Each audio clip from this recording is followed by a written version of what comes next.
कैसे हैं दोस्तों। आज मैं फिर आ गया आपके लिए एक बड़ी ही हॉरर मूवी लेकर। मुझे यकीन है कि आपको ये मूवी देखकर बहुत डर लगेगा। चलिए फिर मूवी शुरू करते हैं। कहानी की शुरुआत में हमें जंगलों का सीन दिखाया जाता है, जिनमें से कोई चीज किसी की तरफ तेजी से जा रही होती है। तभी वो चीज किसी लड़की के पास जाती है और लड़की तो एकदम से ही डर जाती है। पर जब वो उसकी तरफ देखती है तो उसे पता चलता है कि ये तो बस एक ड्रोन है जो उसका दोस्त चला रहा है। वो लड़की अपने दोस्त से अपनी फ्रेंड के बारे में पूछती है, जिसका नाम जेसिका होता है, क्योंकि वो थोड़ी सी बीमार थी। उसके बाद वो लड़की अपनी फ्रेंड जेसिका के पास आती है और वो उसके पास ही बैठ जाती है।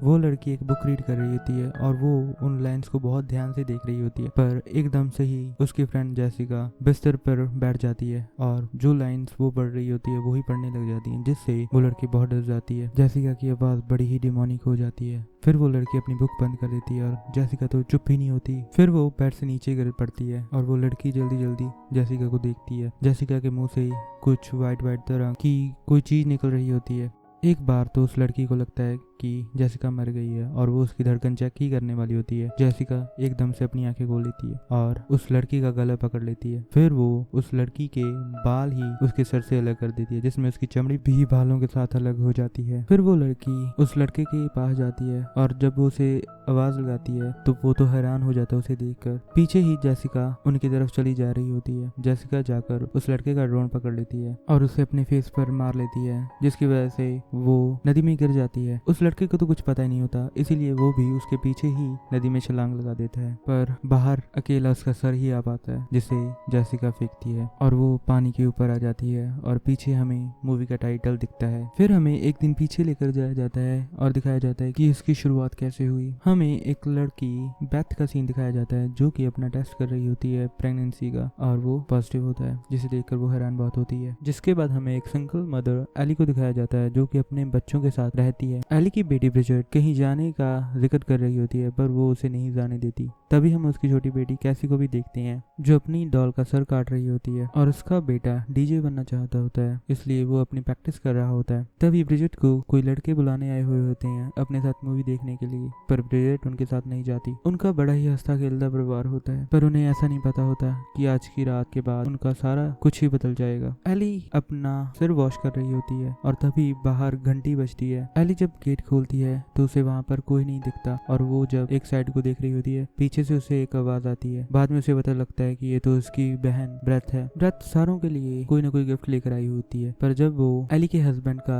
गिफ्ट निकालती है और उसे पूछती है कि वो कहाँ पर है, तो वो उसे बताती है कि तो हमारा तो डिवोर्स हो गया। फिर बेथ उसे बोलती है कि तुमने मुझे बताया क्यों नहीं, अगर तुम मुझे बता देती तो मैं वहां से भागी भागी तुम्हारे पास आती। पर एली से बोलती है कि मैंने तुम्हें बताया था, मैंने तुम्हें मैसेज भी किया था, पर तुमने कोई मैसेज नहीं देखा मेरा। बेथ तो शर्मिंदा हो जाती है ये सब सुनकर। फिर एली अपने बच्चों को पिज्जा लाने के लिए भेज देती है और वो अपनी बहन के साथ बातें करने लग जाती है। बातें करते हुए वहाँ पर अर्थक्वेक आ जाता है और बच्चे भी पिज्जा लेकर आ गए होते हैं। वो नीचे होते हैं गाड़ियों के पास। अर्थक्वेक बहुत ही ज्यादा होता है, जिसके कारण नीचे दरार आ गई होती है और एली का बेटा डैनी देखता है कि एक जगह पर छोटा सा होल हो गया है, जिसमें से वो नीचे देखता है तो उसे लगता है कि नीचे तो एक बैंक है और उसके मन में लड्डू फूटता है और उसे लगता है कि मैं माला माल हो जाऊंगा और वो नीचे जाकर लॉकर्स देखने लग जाता है। एक जगह पर उसे कुछ रिकॉर्डिंग्स मिलती है जिसे वो अपने बैग में डाल देता है। फिर वो आगे जाकर देखता है कि आगे एक कब्र बनी हुई होती है और उसमें एक छोटा सा होल होता है। होल के अंदर एक बुक पड़ी होती है जिसे वो देखता है। वो बड़ी ही डिमोनिक बुक होती है और वो अपनी जिंदगी की सबसे बड़ी गलती करता है उस बुक को अपने साथ रखकर। उधर एली भी बहुत टेंशन में होती है।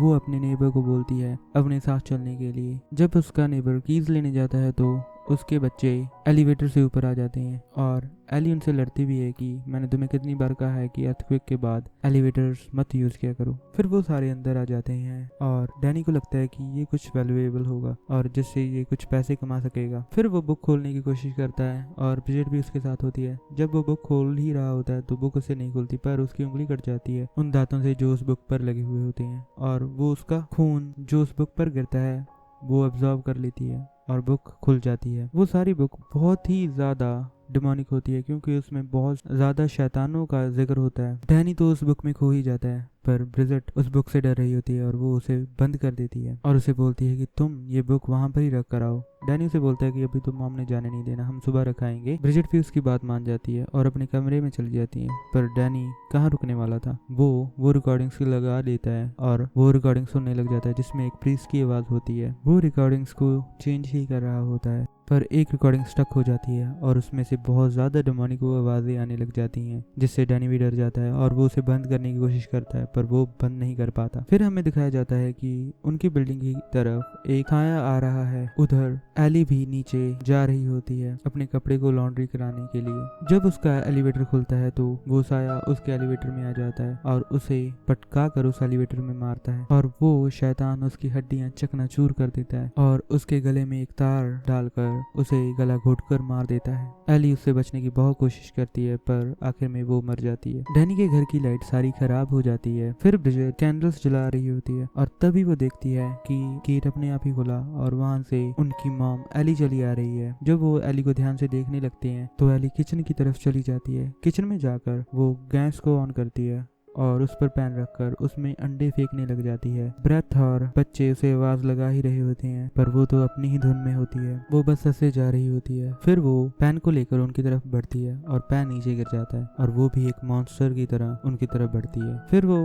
ब्रेथ को बोलती है कि इसे मेरे बच्चों को मत लेकर जाने देना और फिर वो बहुत उल्टी करती है और वहां पर ही गिर जाती है। बेथ और डैनी उसे उठाकर हॉस्पिटल लेकर जाना चाहते हैं पर जब वो आगे जाते हैं तो एलिवेटर काम नहीं कर रहा होता और जब वो सीढ़ियों को देखते हैं तो सीढ़ियां वहां होती ही नहीं। फिर वो एली को उसके बिस्तर पर सुला देते हैं और वो अपने नेबर्स को भी बुला लेते हैं और उनका एक नेबर एली की आंखें बंद करता है पर वो फिर से खुल जाती हैं जिससे वो डर जाता है। उसके बाद वो फिर उसकी आंखें बंद कर देता है। फिर वो एग्जिट गेट को खोलने के लिए चले जाते हैं। उधर बेथ अपनी बहन के पास बैठी हुई होती है और उसे बोलती है कि अब मैं तुम्हारी आवाज़ सुन ही नहीं पाऊंगी। तभी उसका फ़ोन रिंग होता है और उसमें उसे एली की आवाज़ आती है और उसमें वो उसे बताती है कि मैं जल रही हूँ अंदर से और उसके बाद उसके फ़ोन में खुद ब खुद क्रैक आ जाते हैं। फिर जब बेथ डरते डरते पीछे मुड़ती है तो एली सीधी बैठी हुई होती है और जब वो उसका सर चेक करती है तो वो भी बहुत गर्म होता है। तभी वहाँ डैनी आ जाता है और डैनी और बेथ उसे उठाकर बाथटब में ले जाते हैं। फिर एली की आंखों का रंग बदल जाता है और